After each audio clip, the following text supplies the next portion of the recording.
All right, welcome everyone. My name is Joe Baldo and I'm the Executive Director of Higher Ground. It's a nonprofit that serves over 3,500 kids who are at risk each year in Orange County, California. I am your humble MC this morning. Well, I guess it could be in the afternoon if you're somewhere way east. But so for today's event, we'll call it, and our event is called Powerful Ways to Engage Youth in the Fight Against Human Trafficking. The host for this event is this amazing lady that I'll tell you a little bit about in a little bit. And she started through God's Grace Ministry, whose mission is to equip the faith community in the fight against human trafficking. This ministry acts as a platform for the National Faith Coalition Against Human Trafficking. We have some extraordinary panel members today, and I mean extraordinary, who will share their experiences on what works to engage youth. So now we're going to hear from our panel, and we're going to start with Hannah Underwood. And let me give you a brief bio on Hannah. So Hannah Underwood is the founder and executive director of the international nonprofit Present Age Ministries, a nonprofit committed to combating the sexual abuse, exploitation, and trafficking of girls. She combines 10 years of experience in corporate America with 13 years of nonprofit leadership. Hannah's education background is in business administration with an emphasis on project management through George Washington School of Business. Hannah utilizes her experience to spearhead program development across the United States, as well as in international countries such as Nicaragua, Kenya, and Thailand. She serves on national and statewide initiatives to address human trafficking, while locally, Hannah serves on the Charlotte Metropolitan Human Trafficking Task Force, Caribas County Task Force and Regional Task Force, where she chairs the Education and Training Committee. Her nonprofit offers a fun, interactive learning system entitled Discovering Your Value, which churches and nonprofits can purchase. DYV provides prevention and early intervention to female adolescents between the ages of 12 and 18, incorporating learning strategies that are best for that developmental stage of life. The learning system incorporates social, visual, verbal, physical, and logical elements while participants work in a team and discuss complex issues. Hannah, take it away. Thanks, Joe. It's always so good to be with people who are like-minded. And so I am excited to be able to share with you a little bit about adolescent brain development is going to be where I spend our time. And I am on the East Coast. So if you hear a little bit of a Southern drawl, that is why. So I might say y'all several times, but I'm going to share my screen with you guys. So that way I'm going to just walk you through things. This is what I think I'm most passionate about. I love teenagers, which is strange for a lot of people to know that. But what we need to understand is that oftentimes we want them to make decisions like we make decisions, but they're not capable to make decisions like we make decisions. And so I just want to give you some understanding of that. And by looking at their brain, this is all of the different parts of the brain and the different ways that our brain is supposed to, those different parts of the brain are actually meant to do. And so this is what it looks like for us as an adult, but I want to break it down to what it might look like for a teenager. So this is a teenage brain, right? You can see like what they're driven by from the different parts of their brain. And if I were to ask you all, and if you want to be like, make my heart happy, everybody take their hands and put it on the front of your forehead, right? Okay, I'm going to see if anybody's with me this morning. I know it's early for y'all. It's almost lunchtime. My stomach's growling, but it's okay. So if you are touching this part of if we were to remove your skull and you were actually be touching your brain, you would be touching what is the prefrontal cortex of your brain, right? You can take your hand down. And you can see that that part of your brain is really the part that's actually helping you make those decisions. It's the concentration, planning, problem solving, right? That's what is developing in that part of your brain. But for a teenager, they're just desperate to find love, right? Every 13-year-old, every 14-year-old, every 15-year-old is desperate to find love and to find belonging. That's how God created us. And yet our world is giving them false measures to find that need to be filled. And their brain is not fully developed. In fact, what we know is your brain isn't fully developed until you're 25 years old. And that part that I just had you touching it with your palm of your hand, if your skull's removed, is the last part to fully develop. So we're actually asking teenagers who are now being driven by to find love and to find acceptance to determine that this relationship that they're in or this activity that they're engaging in is actually going to be destructive and is actually going to cause harm for them long term. They simply can't make those jumps that we're asking them to make. And so from that foundation, I want to just also help you understand what is trauma. So there's a difference between trauma, an isolated instance that causes someone to experience a risk to their own life or safety to them or someone that they know, an isolated instance of trauma versus what we would call complex trauma. In complex trauma, anybody who's been involved in trafficking has experienced complex trauma, and that is something that's repetitive, prolonged, or cumulative. That means it's consistent and constant, and it keeps happening, and these situations are recurring and oftentimes include interpersonal at nature, which means it's by a primary caregiver or seemingly responsible, trustworthy adult in their life. And so what happens with those who experience really any set of adverse childhood experiences is that they're having repetitive traumas happen over and over and over, affecting that prefrontal cortex of their brain and how they process things. And so they're constantly in this fight, flight, or freeze mode. Right? That's all what's happening in our brain. Anytime you experience an adverse childhood experience or trauma, it's releasing chemicals that alert the brain to, and your brain is alerting your body to do something. You need to respond. And so we know that fight, flight, or freeze are often the responses that we as different individuals will take. And here's the thing. Every single one of us on this call could experience the same trauma and respond differently. So just remember that when you're dealing with teenagers, you could have a sibling set that has experienced the same trauma and they're going to respond differently. And so we also can't normalize what we think or how we expect someone to respond based on what they've experienced. So one of the things that we do at Present Age Ministries is we really look at one life at a time because every life is unique and different, and how we respond to things is unique and different. So when it comes to the teenage brain, here's what happens. We have a healthy brain, right? It can alert, and that alert then will be turned off. We can experience something and our radar goes off like, wait, something's going on, something's wrong. We need to deal with this. And then that alert goes off. When we are looking at the brain that is like, if you will, juiced up on trauma, right? Which is oftentimes a lot of the kids that we all work with.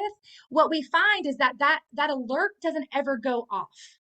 It's like constantly going, it's constantly on alert, which means there's all of these endorphins, all these chemicals are constantly going, which just creates behaviors, right, that we see presented, which is oftentimes what we all do.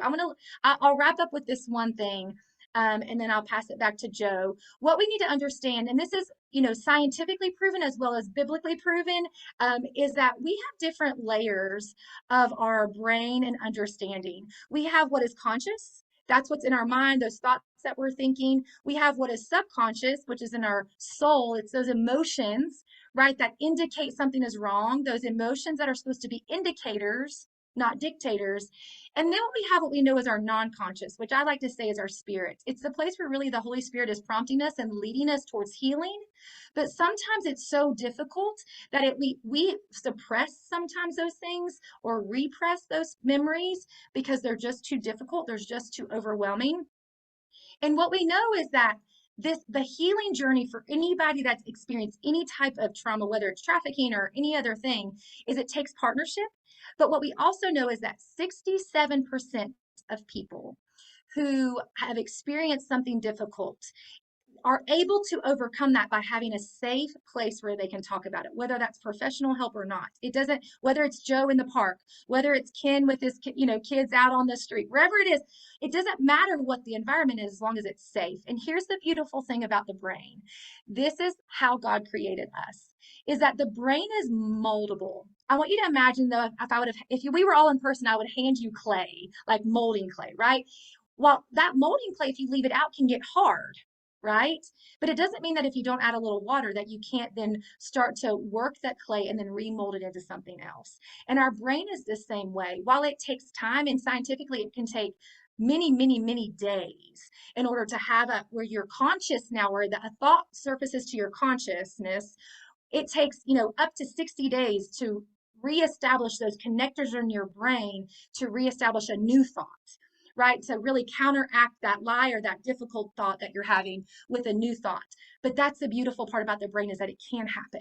We can reestablish connectors and those synapses that fire different messages that really bring that alert down, that you're safe, you're okay. So, counselors call grounding techniques. You're safe, it's okay. Okay, let's identify what you just thought. Why did you think that? And start to do the work. But the brain is a beautiful thing that heals itself when we allow it to go through the process and so forth. So I'll leave you with this last slide that just shows you the different ways that you can respond to trauma.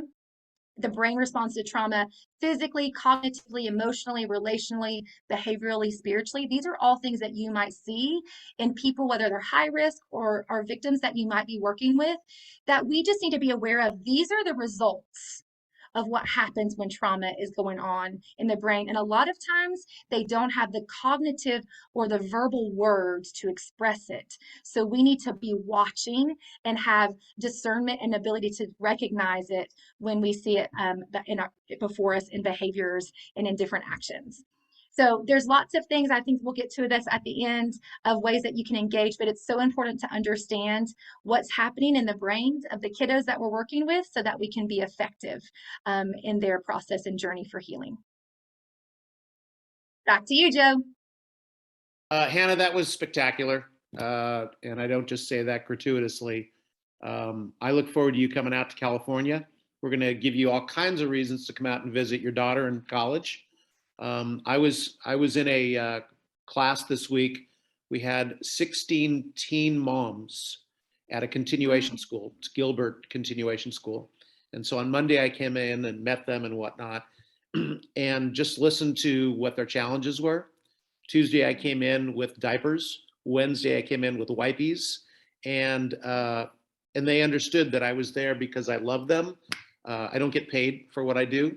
And I made that real clear to them. And that alone opened up the door to these incredible stories of trauma. Yeah. And I can't wait for you to get into that classroom and to work with those 16 girls. So, well, Joe, I appreciate that. I can't wait. I'm ready to go. Let's go. I'll book my plane ticket. Yeah. Yeah. So, yeah, I'm a huge fan of you now. And that only took a few minutes. We could have had another hour with you and I would have been fine with that. But we've got another superstar here, Ken. In just reading his bio, which I'll read to you, I've applied to be the president of his fan club. So I'm waiting for that application to come through. So let me tell you about Ken Henry. Which, by the way, I love the hat. So you had me at the hat. So yeah. Okay, so Ken Henry, seriously now. He's the Director of Collaboration and Strategy. It's a great title, by the way, Ken. I don't know if that's self-proclaimed or somebody gave you that, but whatever. Director of Collaboration and Strategy for United Against Human Trafficking. He has also served as a community leader in both Los Angeles and Houston. Ken led teen ministries consisting of 5 different high schools in Long Beach, California for over 3 years. His career in human services afforded him the opportunity to work with youth empowerment programs, including creating his own program, Code Black. Love the name, Code Black. To work with Black youth. in ways that they understand their opportunities so they can make better choices in life. So in his position, Ken restructured that UAHT, Human Trafficking Coalition, made up of over 55 members, creating a more efficient and self-sustaining coalition where coalition leaders are empowered to run the coalition. He led the UAHT expansion efforts to create a similar coalition in, let me pronounce this correctly, it's Calcasieu, Louisiana, which is where he's from. So Ken, I look forward to you to wowing everybody just the way Hannah did. So here you go.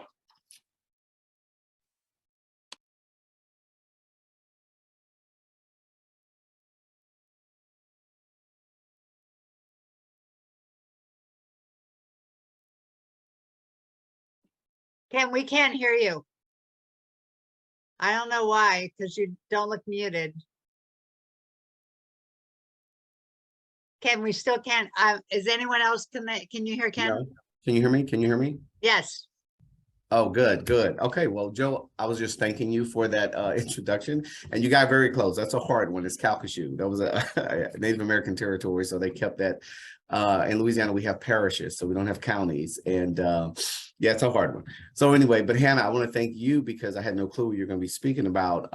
You know what? Susan knows this, but no one else on the panel knows, but I served as a traumatic brain injury life coach for 7 years. And I knew that God did that to prepare me for all the work I was going to do in human trafficking, because no one was talking about it. And actually, if you think about it, no one is really still talking about it as it should be.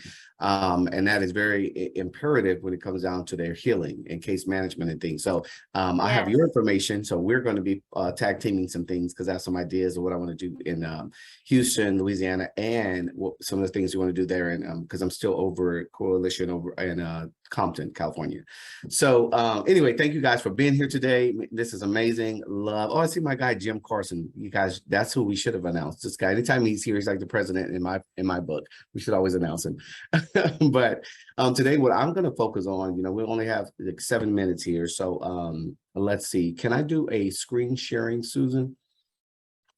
And I'm going to specifically be coming from the perspective of, let's see here. First of all, let's see. Can I get this? Okay, let's try it again. There we go. And can you guys see that screen now?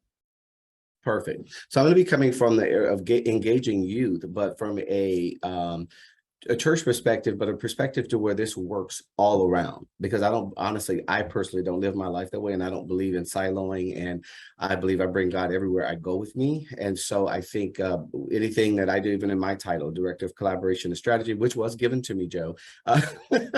So, this works in churches, it works in business. So what we want to first start with this slide here is there's a quote from Franklin D. Roosevelt, which I absolutely love, when he talks about teens. We cannot always build the future for our youth, but we can build the youth for our future. Now, why is that? Why do I love it? Is because it's true. No one knows what the future holds, right? We really don't. We can predict based on past and patterns and things of that nature, but we really truly don't know what's going to happen even in our own lives from 1 minute to the next. Even if we plan something out, there's accidents, things happen to us, right? But because of that, what we could do to prepare the youth is we could focus on character. We could focus on helping them be resilient and ready for whatever that comes, hardships, how to be responsible with blessings, and, getting them excited to rewrite history and to write history. And I think that we also need that as adults. If I look at churches too many times, all we're doing is recycling information. We're reading old stories from, our forefathers, and, Isaac did this, Jacob did this, but we fail to realize that today we're alive writing the story. And if someone write a Bible later on, what are they going to say about Hannah? What are they going to say about Joe? What are they going to say about Susan? And coming from a perspective of that, so we can always be truth seekers. That's what kids get excited about. Some of us, I think, because of age and experience, it's hard sometimes to get us excited about life and to think differently and be open. But children and teens, as we see, and this is why I'm grateful I'm after Hannah. So this was planned very well, Susan. I think God was in this, because the way their brain function, as we know, science have showed, their brain is still maturing until about the age of 24, 25. But if you put any kind of trauma there, that growth is stunted, right? And so Kids live in a place of excitement and love, and they have a need. They want more. They're longing. So we go here. One of the things I do study a lot, and I'm grateful to even be a part of a church now that is big on statistics for church. We are always focusing on that from adults to kids. And some of the top 3 that is national that they've said is 86% of the challenges are that busyness of youth. Now, what does that mean? That means like we want youth to be productive. We want them on their football teams and track teams and volleyball and dancers and in the band and all these things on Boy Scouts, Girl Scouts. But there is time, because these youth also are led by their parents. The parents have to, there's moms, have to soccer moms. We hear that term all the time. They have to transport this kid and they have more than one. So they're also on parents' time. But what does that do for the church activities and things of that nature? It limits their time there, right? Because they're in school for most of the day during the school year. The other thing is a lack of interest from parents. This could be so many different reasons. You know, parents could be struggling economically where they're working so much and they're just exhausted. It's not that it's not a good idea, but I am tired, to get my kid to these different church events and things of that nature. And maybe it's just that the parents themselves need healing, right? Maybe they need character help. They need parenting. The other thing is a breakdown of the families, right? We see that, and unfortunately, it keeps growing with the rate of divorces in our country, and that is every race. And what that does is break down the family, and it directly affects lack of and busyness of youth, because now you have a one-parent home. That's one parent that if I have to work and I'm limited in my time, then I definitely am challenged now to get my kid back and forth to different things. So you have 41% lack of interest, 31% in the breakdowns of families. So engaging this is where the ideas come in at. So these, and again, all these things I share are all evidence-based. These are all things that I have done leading ministries. I led a ministry, and if you guys know Long Beach, California, that is a big city. And I had rival schools. I had, like, you name it, schools with gangs in it. I had schools that were upper class. It was just a mix. But it's ministry events and church activities and clubs on the actual campus of schools. So one of the things that I was successful in is that we were able to get a club, a church club on every campus. Now, once you have those clubs established, they create their own goals. And some of those goals, we made sure at every campus included awareness events on domestic violence, because some of the students were, already had friends that were being abused by their, boyfriends. And there was a couple cases where it was a girlfriend. And how do you deal with that? And they're living, at a home where they're witnessing domestic violence. We also brought in human trafficking to start bringing awareness and open up a space to talk about that. What does it look like? And getting some of the educators involved on the campus. Another thing was mentorship and real talk. This helps out with a lot. This is where you can pull in your NGOs, those nonprofits that have programs, community centers. They already have these things available, and people and case managers available and mentors available. But what we do right now at UAHT, and very successful, we have what's called Real Talk. Real Talk is for the entire family. We go out to the community and we go in places and we establish it. Once we get enough families involved, we establish the Real Talk in their area geographically. And what this is we talk about parenting. We talk about, breaking chains and healing of, if there's any type of abuse and things. And all these are led by our trauma-informed and survivor-informed.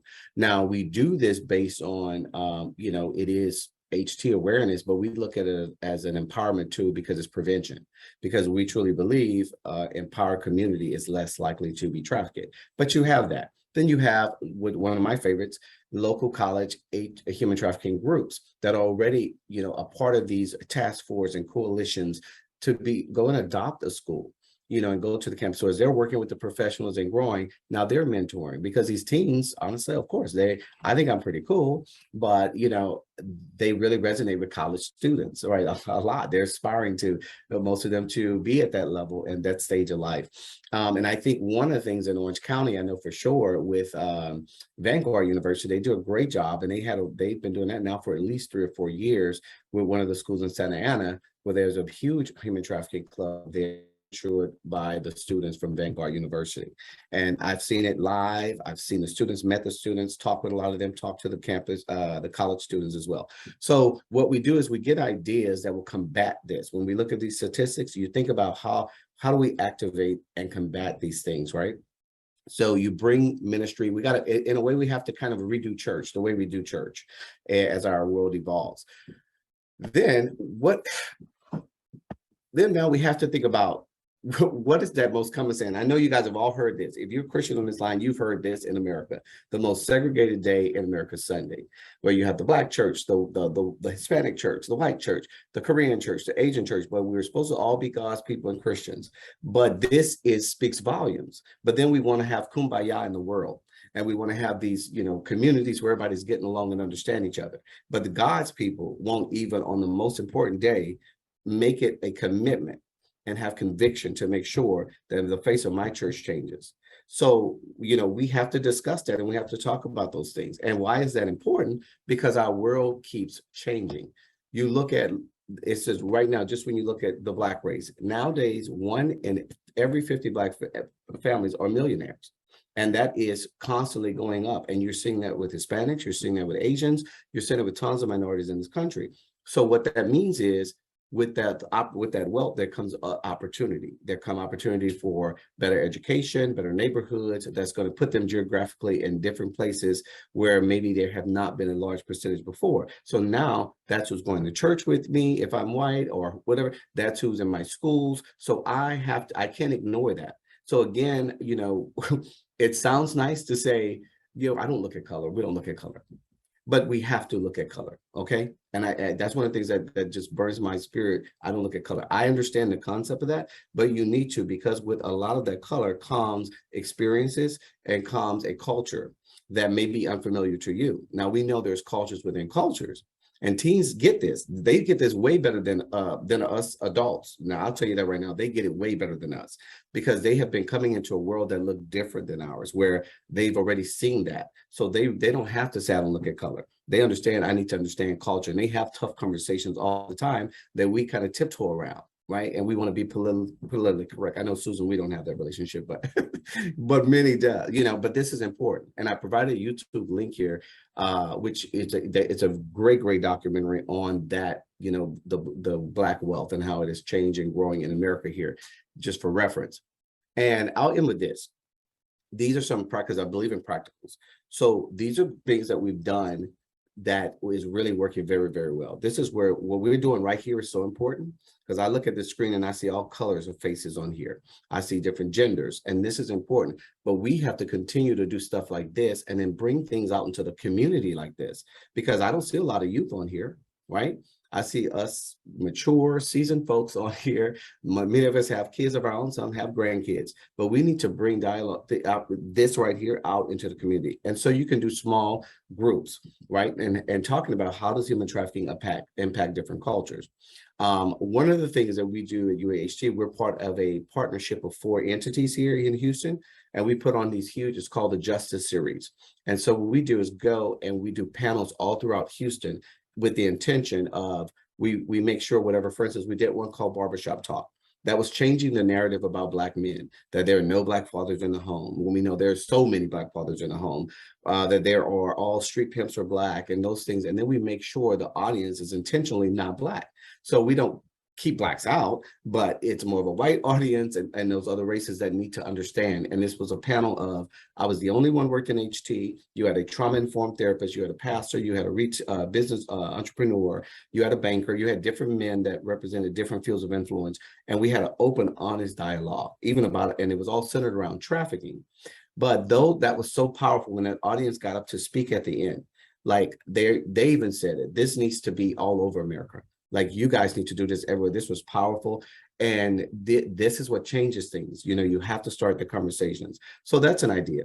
And one of the most powerful ones, I think, is a teen-led event. And I started this in churches. And guess what? Some of these teens didn't even go to that church, because I'm like, this is your friends, because we're out there. They have clubs. They're coming now. Some of them didn't even go to church. But I got them involved in the churches. And we did one that I can tell you that was called Peel Back the Layers. And so we chose 4 different speakers. And they were different cultures and different genders. And basically what they did is just talk about, this is where adults just had to listen. And this was tough because some of their parents was hearing this for the first time, right? And I mean, these kids had anxiety, but they were sharing, what do they need from us? What engages them in a church? What makes them feel heard? And most of them is just that they want to feel heard. They want the parents to understand the world they live in. The parents keep trying to force them to live in the world they live in. And that doesn't help me right now with the things that I'm going through at school, the challenges I'm having on the street. You need to listen and understand and try to meet me halfway. And it was awesome because with each topic, they already had the topics pre-done. They would have one team that just rip another layer. And I just used big whiteboard paper, you know, when we created a big flower, and it would just rip one. And then another team would speak. But that was very powerful. And parents were crying at the end. And the parents were saying, wow, we wanted this to keep going. Like, we didn't even want you guys to end. But that is what changed things, because when they feel heard, now they're excited about movement. They're excited about being involved. They're empowered, which is the most important thing, because that's what's going to protect them from, world of trafficking. So that is all I have here. I have so much more, but because I have 7 minutes, I had to get up, put this on. I want to be respectful of time, but thank you guys for just listening and being here today.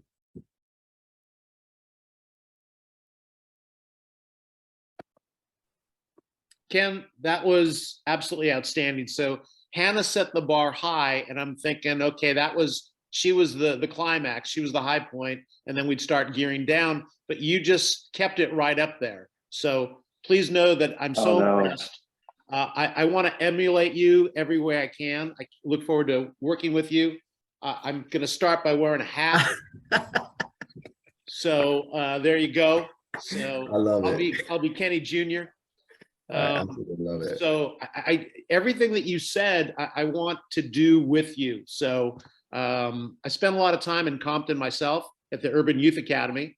So I'm hoping that you go back to Compton, and that's where we will meet up and kick butt along with Hannah. You and I'll take the guys. Hannah can take the girls. I love it. I love it. Well, I go back often, that's for sure. But good. I'm not moving back though. I'll tell you that. I'm not moving back to California. Well, I don't know. You never say never. You have no idea what's going to happen. That's true. Whatever God does. But yeah. We could certainly use you. That's for sure. So we're already looking for a condo for Hannah to buy and move into, so she can go buy coastal.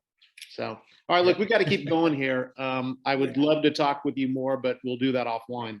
All right, so I don't even know if Alfred could keep this up, but let's see what we can do here. Our third speaker is Alfred Lomas. He grew up in one of the worst neighborhoods in South Central Los Angeles, and his time as a gang leader, to now running a transformational nonprofit for youth in the city. Alfred Lomas succeeded in many ways few thought possible. His life is dedicated to breaking the cycle of poverty, addiction, and gang violence that he was once entrenched in himself. Alfred is an international peacemaker, celebrated gang intervention specialist, humanitarian, and social entrepreneur. He is the founder and executive director of Inner City Visions. Mr. Lomas dedicated his life to breaking the cycles of poverty, addiction, and gang violence. These efforts have helped bridge communities devastated by multi-generational hatred and violence. Mr. Lomas has launched new economic models within the city of South Central, their communities, to provide positive redirection, purpose, opportunity, hope, and value to the residents of South Central. The anti-violence strategies have positively impacted thousands of young adults and children, both locally and worldwide, including the child gun soldiers of Sudan. Inner City Visions has saved hundreds of girls from becoming victims of human trafficking. His work has been featured on CNN, ABC World News, the New York Times, and NPR, to name a few. And so we're honored to have Alfred wrap it up. Yeah. Alfred, the floor is yours. Well, thank you. Good morning, everyone. And Ken, it's so good to see you, my brother. Yes. Beautiful hat, beautiful. It's just really great to be on this panel.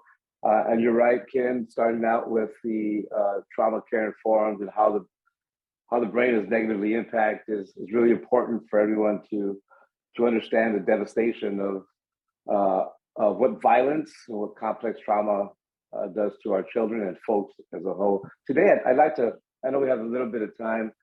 I'll speak a little bit about what we do, but I do want to say that I'm only a small cog in this big picture, this whole thing here.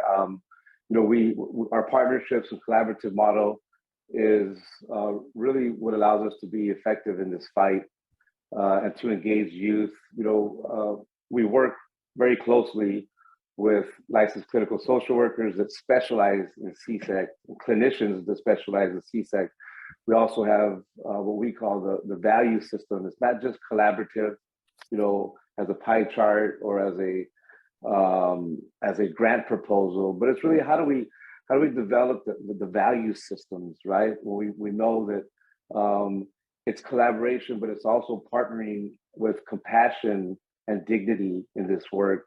So I'd like to share a little bit about what we've been able to accomplish in relation to some of the models that we've built in South Central Los Angeles. Many of you may know that South Central is a gang entrenched community. Brother Ken was absolutely right. When we talk about data, it's important to have the right data, particularly related to what is disproportionately represented in some races in this fight and this struggle of trafficking and how it impacts children of color. Although we know that all children are affected by this, and everyone is at risk for this issue.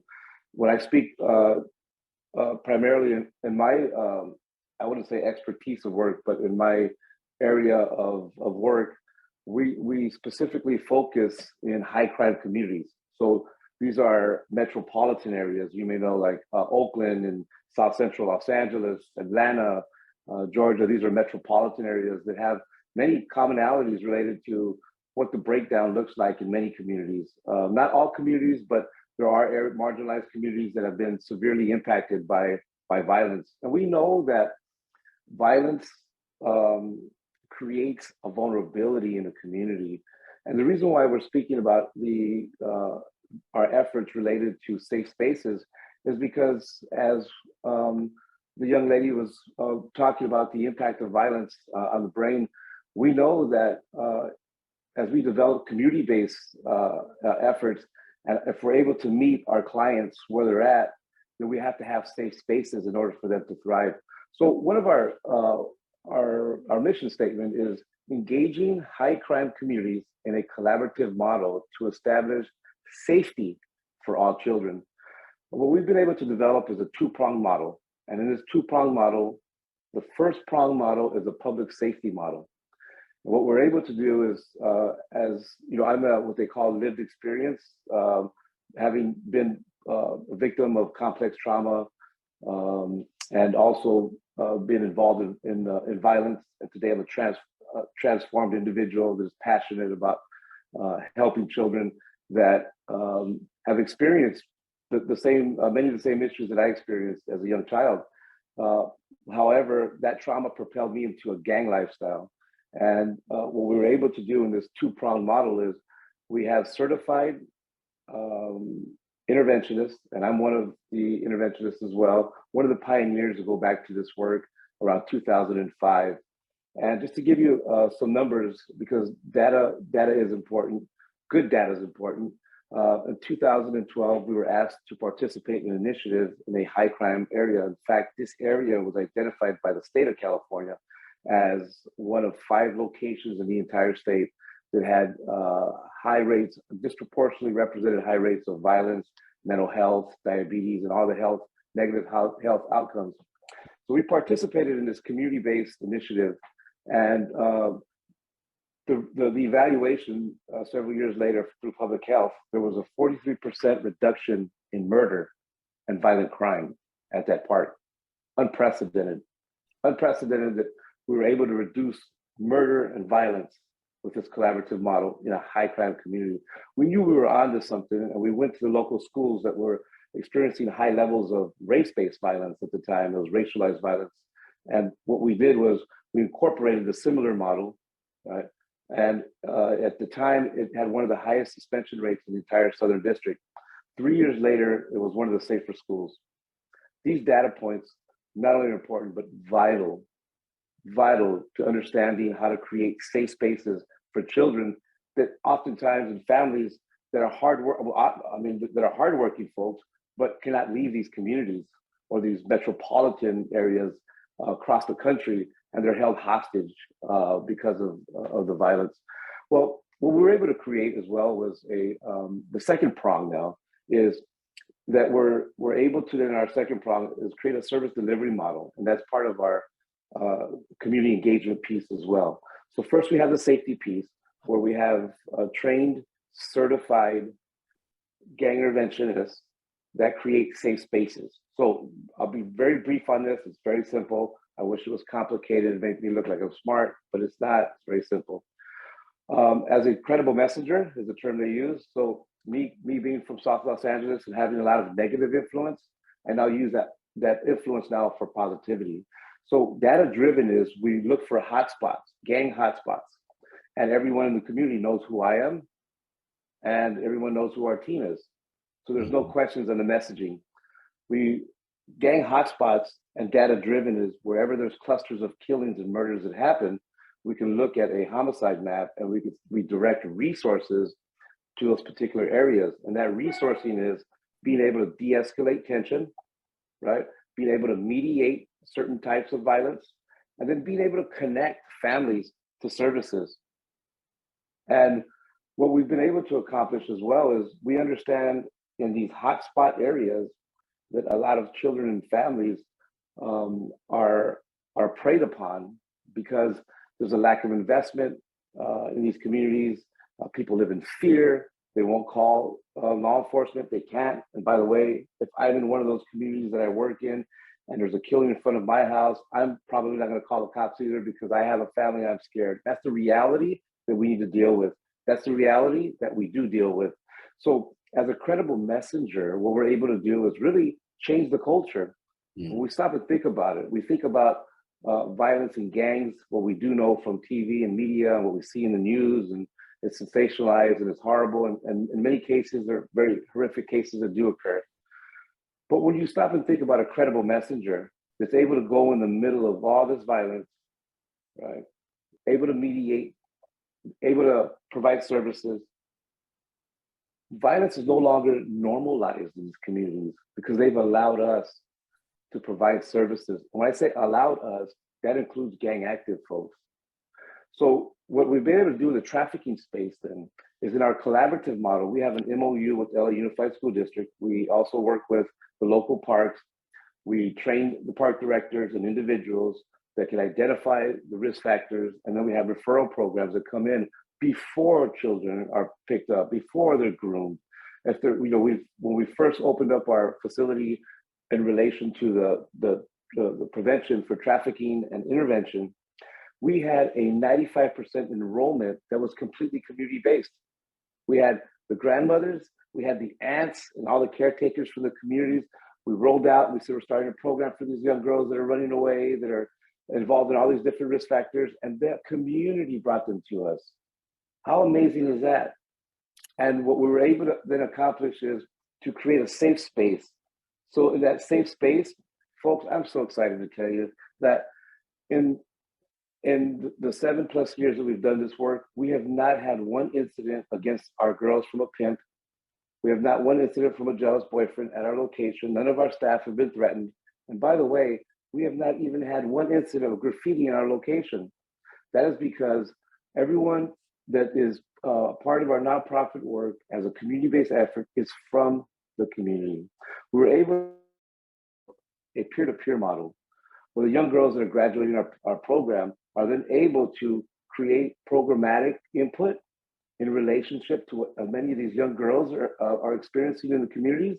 And it's also an advocacy piece because now these girls can stand shoulder to shoulder with young girls that were in the same position as them.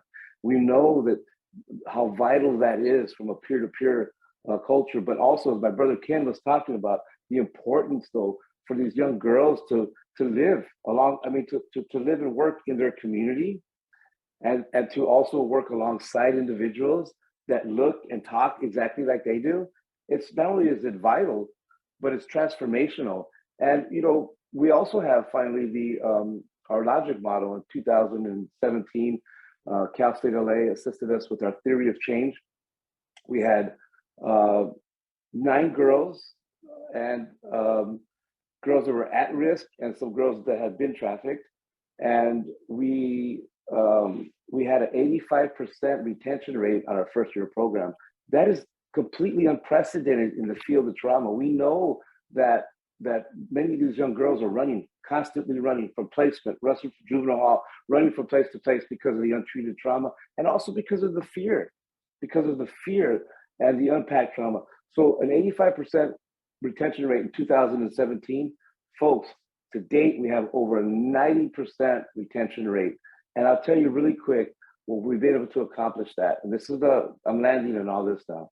So by working in the local schools, we also knew that many of these young girls, the trauma began at very, very early ages.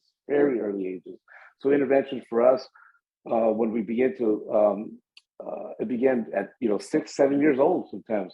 We had kids that are in the families that their moms are in life, and the grandmothers are, so we know that they're high risk, and we're able to work with these young girls. And what we're able to do also is many of them are credit deficient. They can't go to the local high school or access traditional school services.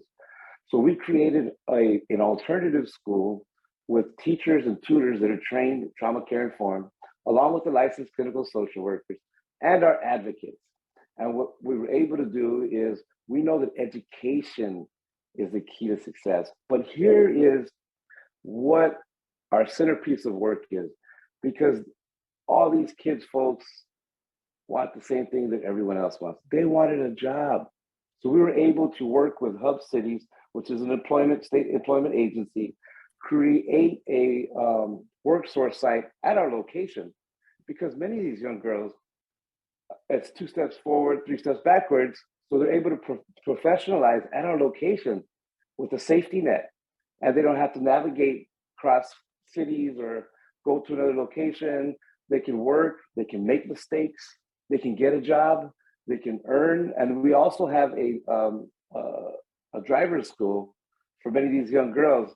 And I tell you, that is really what we've been able to tie in with our peer-to-peer, because it's economics and it's that ability of mobility, empowerment, to have these young girls get their license, to be able to drive, to dream again, to dream at the most fundamental, basic things that most folks take for granted, but are huge in this community. So that's all that I have today.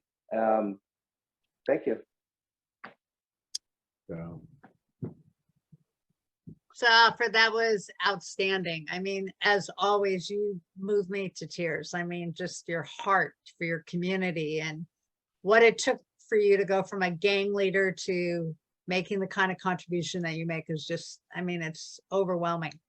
So what I'm going to do now is I want to open up to questions, but before I do that, I want something from the panel, which is, so far what you've provided are the broad strokes, so to speak, and it's been outstanding about trauma and, getting youth together, like Ken said, so they can share their world, and Alfred, their dreams. I want to see if you could drill down a little bit to specific things that you've done that churches, schools like that could adapt. So for instance, having a contest to see who comes up with the best social media app that everyone can share, doing freeze frame at a mall. I don't know how many of you know this, but when you get a bunch of kids together and they hold up a sign and says something like, human trafficking is, and the next kid has a sign that says the fastest growing, etc. And then they freeze, and then they change positions and freeze again. And a lot of people from the mall will gather around them, like a big crowd, and this is super fun for them to do. So what are specific activities, that's what I'm looking for, that you have done? I know, Ken, you've done skits, things like that, that engage youth, that actively engage, so that we get them together. Joe's done lots of fun things. We can bring up, hey, have any of you been solicited lately? And then they'll share about it and talk about it. We need for them to talk about ongoingly about being approached. So so they're vigilant. They don't, one time a year cyber exploitation presentation isn't going to be enough for these kids. So Hannah, I'd like to start with you. And go ahead and share about your game and why do you think it works and like that. Yeah. So I'm going to share one thing that it's not about the game before we go, and then I'm going to actually one of the things that we host annually at a task force level is we have an annual competition during January during Human Trafficking Awareness Month.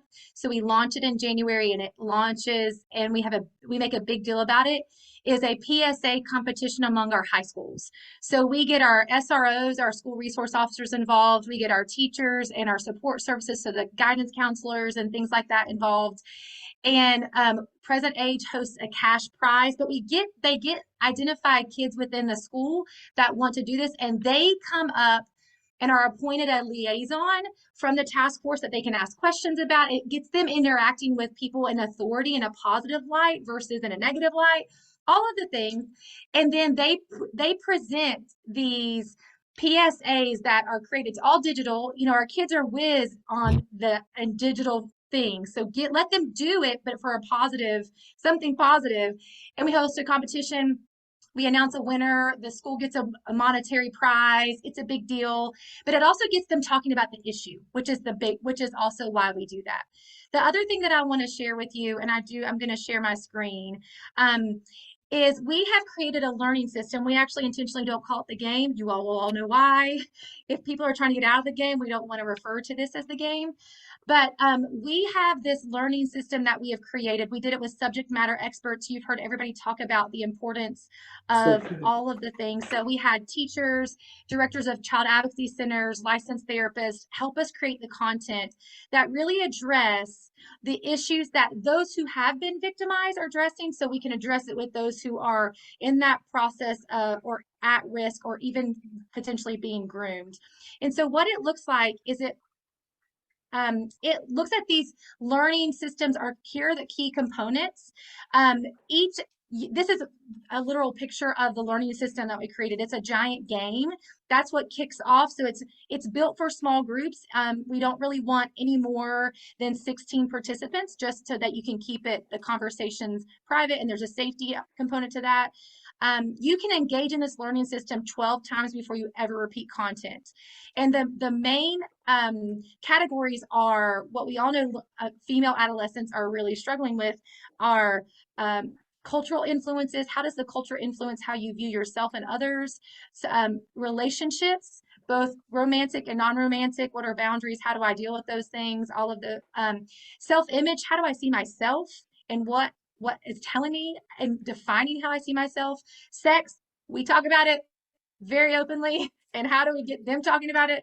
And then dreams and futures. Like you guys said, I think Alfred said this, how do we get them dreaming again? How do we get them dreaming beyond their circumstances and what they see? And so that learning system actually has core competencies that are tied to each of the questions in the game in the learning system. So you can actually stack the deck if you want to focus on something very specific. You can, if you want to gear on one thing across all 5 of those categories, you can do that. But it's peer driven. We train facilitators to guide the conversation, but those that are participants are actually driving the conversations. For example, this is always my favorite question to give an example of. When is rape ever your fault? Right? And so there's like given 5 or 6 questions, and it's you drank too much, well, you didn't actually say no, all of these things, but there's always never. And I will tell you, in doing this now for 5+ years with this learning system, teen girls have never answered never. So that by itself, when they say, oh, well, I mean, she really should have drank that much, or, I mean, she was leading them on. When they're answering these ways, it actually gives you the facilitator understanding of where they're at and what they actually believe, and allows you then to guide the conversation to get to the place where they have a different understanding. We also, it's connected to an 8-week intensive program that goes over all of these things in depth. So this, for us, is a solution. We do this. We have pre and post surveys that capture basic demographics, ACEs. We actually monitor their depression, anxiety, and stress levels pre 8-week and post 8-week to see if there's regression or if there's improvement. And we currently implement this in schools, community centers, and service provider agencies. It is a train the trainer program. So as Susan was saying, it can be purchased. So we do this because we want it to get into the hands of people that are doing the work in communities that we're not at. And so we've actually trained people in California, in Nevada, Reno, in Atlanta, some of these hot major, as Alfred said, these metropolitan areas that we know are having a lot of activity. We want to get in and interrupt that victimization is how we explain it. We want to interrupt what's already happening to our kiddos so that they get the support and that that care and love that they need by a community that can support them through their process. So would love, if anybody has questions about that, we can send you a one-page overview about what that is and how your church or community or organization can get involved and purchase that and be trained to do that so that you can run with it and go. Awesome, Hannah. And she has her contact information. And when I send the recording out, I'm going to make sure I have the panels, everyone here in the MC, their contacts. So Ken, why don't you share about 2-3 things that you do with youth that are fun? Ken's a very fun guy. We try to make everything fun. That's one of his gifts. Well, it appeals to you. So tell us a few fun things you've done. Well, actually, kind of like Hannah, one of the things we do for HT, Human Trafficking Awareness Month, which we call HTAM here, is we do a t-shirt contest. So it's kind of that similar thing where we get them to design a t-shirt, and we throw it out there. It could be just messaging, it could be a graphic, and we'll do like normally 3 winners, but you'll have one, big winner or whatever. But it's something excited about, and most of the time it's so cool because what that has done is bled into our fair trade stuff. So we're big on fair trade here. But now we're big on now trying to teach the youth how to get involved, because we have a lot of little young, what's happening with Generation Z is they are definitely different from millennials. So millennials are more the social influencers, like I want to be discovered and this and that. And what we're noticing with Generation Z, they're more of they're that hybrid of the old school, the founding fathers, and with a mix of the millennials. So they want to create it. I know I want to create. I don't need to get found. I'm going to create my own content. And so they're very much more entrepreneurial spirited. And so what we did, we thought this is awesome because we're finding so many of them talking about they want to have their own business and trying to get LLCs. And I mean, it's incredible. So we were like, well, guess what? Let's pull them in to the fair trade stuff that we're doing. So we have one thing called Cost Connection here that we do every year, and it's big. So we get all the service providers that are there working in that space, nonprofits from United Way to us, you name it. We put some business owners, some book companies there, but everything has to be fair trade. Everyone that's coming either supports fair trade in some kind of way. You're working with survivors, people have lived experience with HT, or you have a product that you're getting created, whether it's here domestically or internationally, but the folks who are making it are getting 100% of their asking price. And you can directly link to whoever that is. I can get contact. So the kids are loving this, but what is happening is not just sparking that entrepreneurial thing. What it's also doing is getting them aware of this whole idea of how business works internationally and how it really affects people, in impoverished areas and things of that nature. So they are igniting and coming up with ideas that we hadn't even thought about. So we're loving that because now they're running around talking about, HT. And if you look at TikTok, there's a lot of videos now that they're putting on their own about what they're learning, giving stats and talking about trends that they're seeing that are happening. That's what we want. That's exactly what we do. We do all this to prevent. And so that's working great. And the other thing is we're kicking it off next month. We got our graphics created and everything. It's so open mic night. So in Houston, Texas, here we have a huge open mic scene. Texas itself is pretty big when it comes down to live music and all that. But what most folks don't know, there's a lot of people, a lot of scenes here with open mics and what we call spoken word. And so what we've been great at our agency is getting the people of lived experience. So one of our partners, all they do, and Susan, her, Kathy, 1211, she is a lived experience person of HT, and she has an organization, and they're all about bringing awareness of human trafficking through the arts. And that's poets, that's book writers, singers, rappers, you name it. So what we've done is partner with them, and we're doing these open mics around the city, and all of these are going to have it's help being led by a lived experience person, but they're going to have people of lived experience that are actually performing. So the kids get to come out and perform too, but we ask that just a parent or guardian has to be with them, and they have to be aware that they're going to be content shared about, and sometimes it's kind of graphic because we're not going to muzzle anybody from sharing their story, some of these lived experience people. So we give the parents that option to say, well, how deep do I want to let my kid, get into this or hear? My stance is, if they're at that age to be trafficked, they need to hear it. That's my thing, because it's about prevention. But so that's that. People are really excited about that right now. And the last thing I'll just share quickly is just kind of what I had already talked about is what we do. We have a big, huge, with our organization, we have a huge program. We're big on the youth, but we do different tactics, right? We're big on diversity and we're big on genders, because we also know it's not just females that are being trafficked. We want everybody to know that males are trafficked in different ways as well. And we're big on labor and sex. But what I talked about, this is one of the campaigns that we'll do. We'll get them in, different winners or leaders in that movement that are consistent with us. We help them come in and lead a lot of these groups that we're doing. And right there in the red, you see Avani. She's our director of prevention. So she's all about in the detention centers, her and her team, they're in the schools, they're in the community.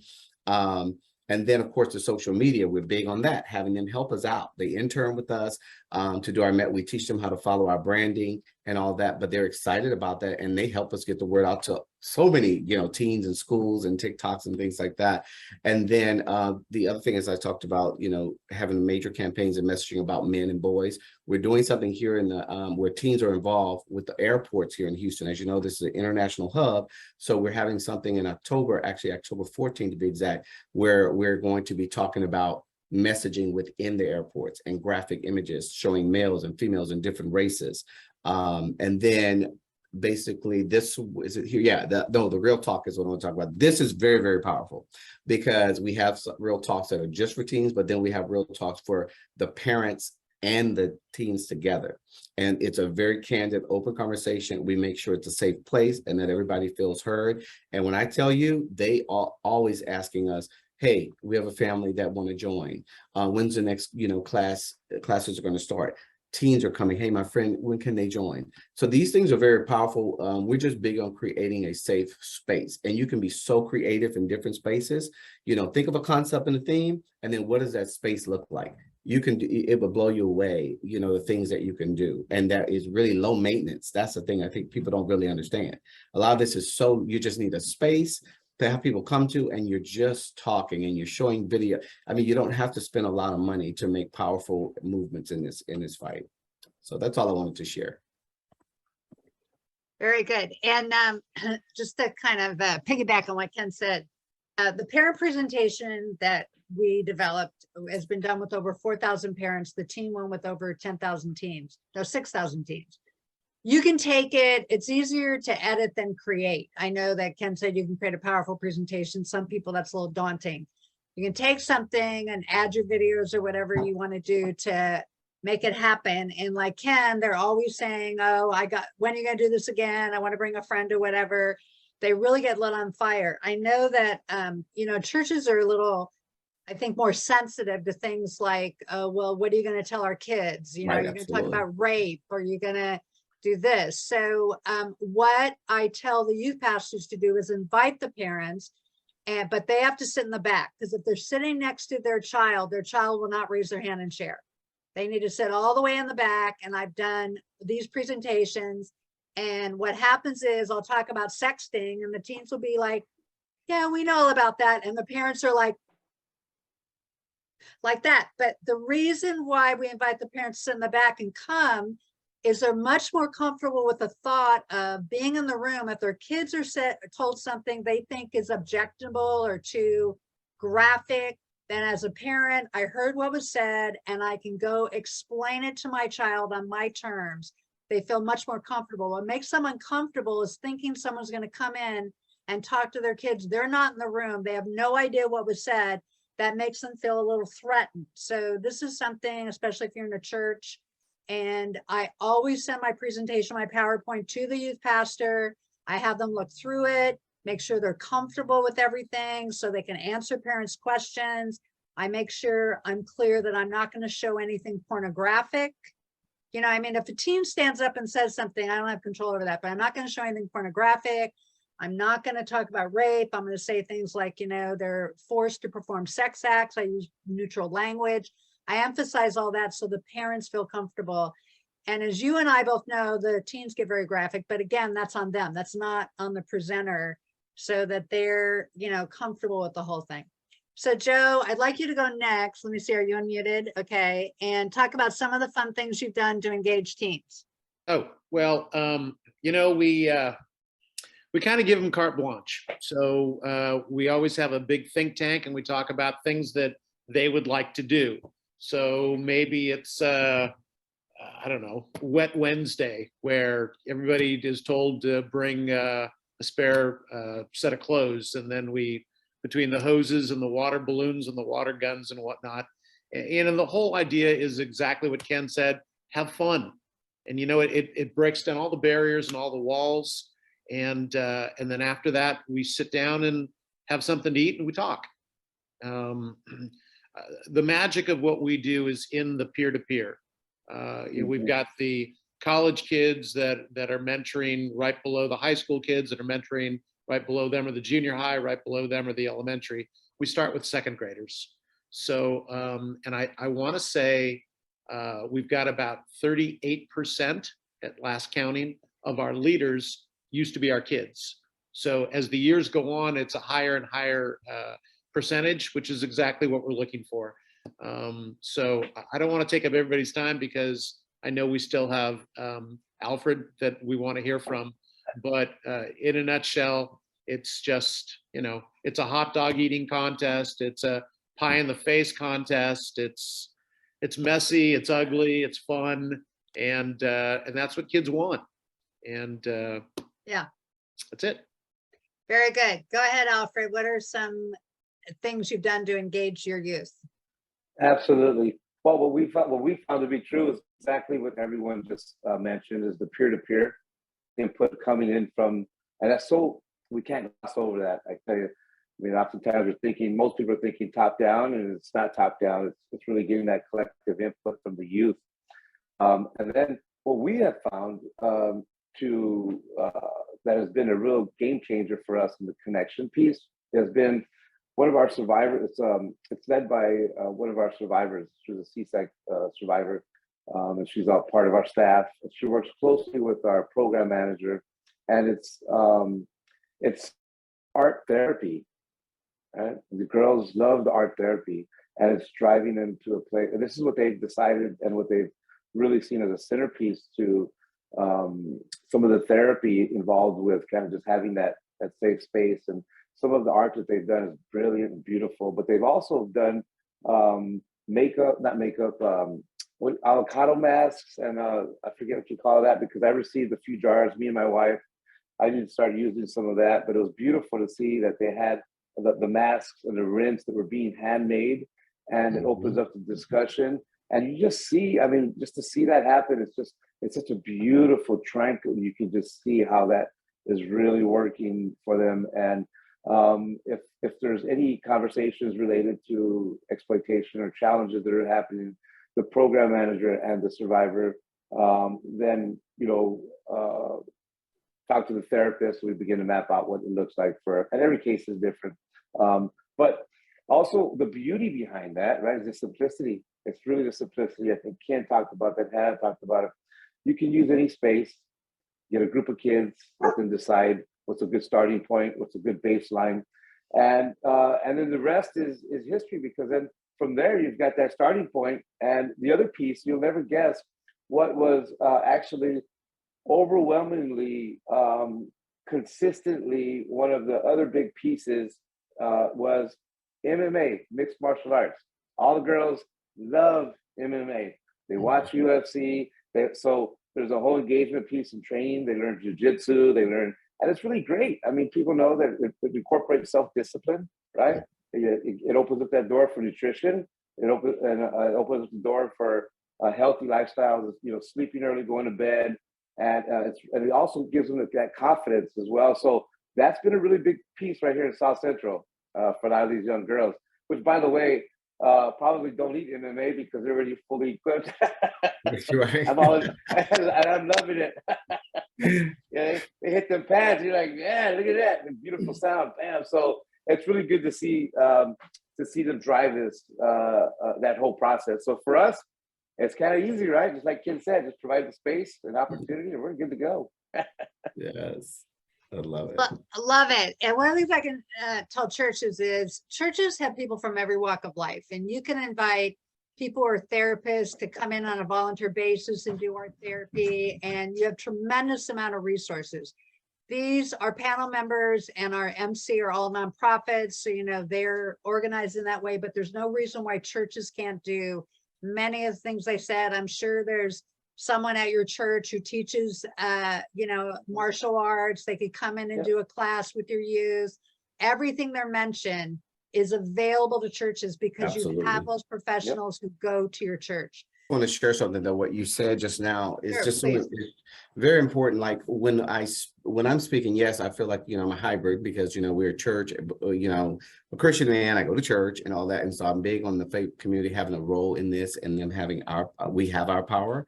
But I'm also huge on, I don't just get the directive collaboration just because it's a cute title. Everybody who knows that could be my middle name. I'm huge on collaboration. I believe in it. I eat, sleep, breathe it because I believe in working together and using, everyone has a different strength, even with organizations. So our coalition that we mentioned in my bio, it says 55 members is actually, that's not actual individuals, that's entities. So we have about 300 and something members, and that's even grown now from this new coalition year. But these are made up of nonprofits and churches. Churches are a part of it as well, and for-profit companies. And what we do is we figure out how the church can come in and play a role. Churches a lot of times are doing things where they're having prayer nights for certain organizations, and they will pray before they go out to outreach. So we go to the church, we all pray and randomly pray. Teens are in there praying with us what we want God to do in the space of human trafficking, how we want him to end this evil. People are breaking down. I mean, there's so much. And then we mobilize and we go out to the street and do outreach, there. So those are multiple ways, but I don't want you to think it's siloed. I believe churches definitely have a major place, and we have to, as nonprofits as well, honor that. But we also need to, if we're going to bring them into our space, we need to make sure churches are taken care of. So it's collaboration is what I'm saying. The churches should never feel there's too many nonprofits out there, even faith-based nonprofits, where a church should never have to feel that they're alone and they can't reach out to a Hannah, to Alfred, to a Ken, to Joe or Susan. It's just, there's no excuse for it. Not in 2022. Yes, and the point I think is important to make that I make in my book is this, is I went to Charity Navigator and they only list 100 anti-human trafficking nonprofits. There are 500,000 churches in this country. So if we could take a lot of the things the nonprofits are doing and bring them into our church to, engage the youth, protect the youth, it would make a huge difference. And that's what Ken pointed out, is the nonprofits have a lot to contribute to churches in that way. So we want to open it up. But let's begin with questions. So anyone have a question? Okay, Kathy. Go ahead. Hi, it's been a real challenge as a church to come speak at schools because of that whole separation of church and state and faith. And what do you suggest? Does anybody have any thoughts on that? Or should we collaborate? I think it's actually, I'm answering my own question. Collaborate with nonprofits. Yeah, actually, you could do that. A lot of nonprofits have volunteers who speak for them. So you could speak on behalf of, say, Journey Out and go into schools, because you're right, they do have that hesitation sometimes. So just, find one and ask, get trained by them, be a speaker for them in the community. And then one of the things you do is you approach schools. Yeah, that's a very good idea. And we have what's called Speakers Bureau over at ours. And so this is volunteers that actually go out and speak, and some are lived experience, but most of them are not. And these are just, men and women that, from different backgrounds, they just care about trafficking. So we teach them and train them. My coordinator, Sarah, she's a manager now, but she is the person that I have over that. And she trains all of the speakers and have them going out to the hospitals, the schools, the churches. They're able to, train, and we're able to give people CEs. So what Susan said is exactly right. And if in your area they haven't created that, you could bring that up to them. And if they want to talk to us, we have no problem sharing how we structured ours and set it up, and they can implement that there. Well, Ken, And I'll- I was going to ask you is, do you do all your trainings in person or do you do them virtually for your speakers? We do both. It depends on All what right, they're well, then asking. there's no reason why Kathy, you couldn't speak for him and actually make you sound bigger and more powerful. Unite Against Trafficking based in, That's Texas. true. That's true. Yeah, you can do. And you're in virtual. California, it makes you Yeah. sound so big and, like credible and like that. We You can figure do that. out. Yeah. Can I add something to that, Yeah. Susan? Please. I would 100% agree with Ken. We do it the exact same way here in our area as well. And the thing, Kathy, that I would encourage you is one of the things that we have started. We call them advocates that want to go out and be involved. Is that you actually have a sphere of influence that we don't. So if they're in your neighborhood, in your school, in your community, in your youth group, if you are just it. There's a way for you to get equipped, right? There's people like Ken or myself, agencies that want to equip you to go influence the sphere of influence that you have that Right. we don't have access to, that you actually have a more influential voice in because they know you and trust you. And so we actually, when people come to us, a lot of times we'll say, where do your kids go to school? Well, you already know the administration. You already know the social workers. So go tell them about, like, you want this to be done at your school, and they're going to get a lot more chance to give you access than maybe we would if we just cold call. So using that influence and that access is actually how we take territory and expansion. And That's so right. just get equipped, get trained, and then be empowered to go do it. Yes. Thank you. I can chime in too to that. Great point, by the way. So, we're part of the second largest, we have an MOU with the LA Unified School District. And, after much prayer and discussion years ago with many of our pastors, we had decided that on the forefront of the messaging, we would not be able to go into the schools if it was more of a preaching style. So we understood then that, hey, we're playing chess with this. And after much prayer, what we decided was to adhere to what their protocols were and their standards. And then we were able to also get into the schools. And then we developed relationships and we're able to then provide services outside of the school. And we've had so many kids and families come to know Jesus as a result of that. So I think a lot of this is also, as Hannah mentioned, it's also finding that champion in the schools. Yes. It could be the PSA counselor, it could be one of the principals. There's always someone that has a passion for this effort here. And finding that person could be that champion to get you in that door, and then being able to really, finally, I can't stress enough to really just pray about being able to play chess in this, because oftentimes we see where people won't bend and say, by golly, we're going to do A, B, and C, and they're not. So it's just a matter of what God leads you, and if God's saying, hey, you know what, we'll adhere to that preaching on campus, and we can then start helping kids and creating awareness and provide services outside, has been really that very successful for us to work. Really, to be honest with you, in the godless environment, right? And it's really our effort, and not so much the words, but what we're doing that has brought so many families to us. So that's just a little bit what we've been able to do in the schools.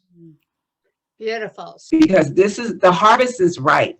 They're ready. They're ready. The children, the women out there, it's ripe. The laborers are few. So we gotta get us in there on that fight. So God bless you all. Thank you. I'm so honored to be a part of. And thank you, Susan, for following the Holy Spirit, allowing him to lead you and guide you in this season. Amen to that. Thank Thank you, you. everyone, for coming and sharing. And you'll all be sent the video. Do share it with people you know. This has been an outstanding event. And I just really want to thank you and have a blessed weekend. You too. Take care, everyone.